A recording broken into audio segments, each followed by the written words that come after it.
છે બાયોમેગ્નિફિકેશન. ચલો બાયોમેગ્નિફિકેશન તમે સમજો કે ન સમજો? આપણે સમજી ગયા છીએ બાયોમેગ્નિફિકેશન ખ્યાલ છે કે નહીં? શું બાયોલોજિકલ મેગ્નિફિકેશન એવું કહે છે, બાયોમેગ્નિફિકેશન જે છે એ એવું કહેતું હતું કે મેગ્નિફિકેશનનો પહેલાં મતલબ શું થાય? મેગ્નિફિકેશનનો મતલબ બિલોરી કાચ. બિલોરી કાચ મેગ્નિફિકેશનનો મતલબ બિલોરી કાચ એટલે કે મોટું દેખાય.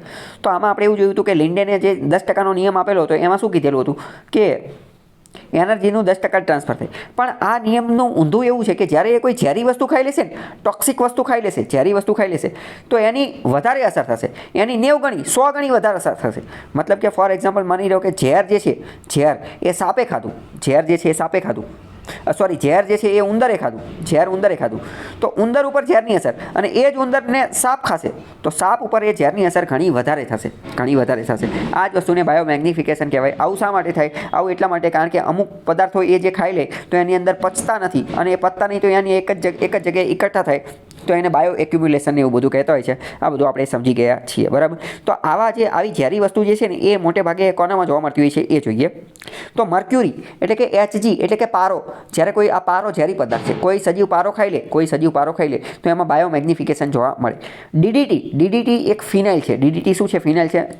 વાડીની અંદર, ખેતરની અંદર, એ બધાની અંદર જે છાંટતા હોઈએ. તો મર્ક્યુરી એટલે કે Hg એટલે કે પારો અથવા ડીડીટી એ કોઈ સજીવ ખાઈ લે તો એની અંદર શું જોવા મળશે? બાયોમેગ્નિફિકેશન જોવા મળશે. ખ્યાલ આવ્યો કે ન આવ્યો?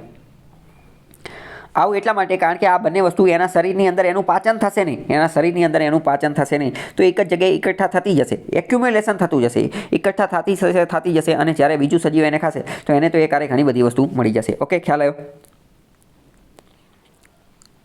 DDT will be more in snake, એ બધી વસ્તુ આપેલી છે, બરાબર? ડીડીટીનું ફૂલ ફોર્મ તમને ખબર હોવી જોઈએ. ડીડીટીનું ફૂલ ફોર્મ છે ડાયક્લોરો ડાયફિનાઇલ ટ્રાયક્લોરો ઇથેન, બરાબર? ગૌણ સેવા જે તે સમયે પંચાયતના તલાટીની નાની પરીક્ષામાં જે તે સમયે આ પ્રશ્ન પૂછાતા ડીડીટીનું ફૂલ ફોર્મ શું? તો કે ડાયક્લોરો ડાયફિનાઇલ ટ્રાયક્લોરો ઇથેન, બરાબર? આ એક રીતની ફિનાઇલ છે જેનો ઉપયોગ થતો હોય છે, ડીડીટી છાંટતા હોય છે. એનું ફોર્મ્યુલા અણુસૂત્ર પણ તમને ખબર હોય છે, C14H9 અને Cl5, C14H9 અને Cl5, બરાબર? ફેક્ચ્યુઅલ બાબત છે, તમારે યાદ રાખવાની છે, પરીક્ષામાં એ બધામાં પૂછાતું હોય છે.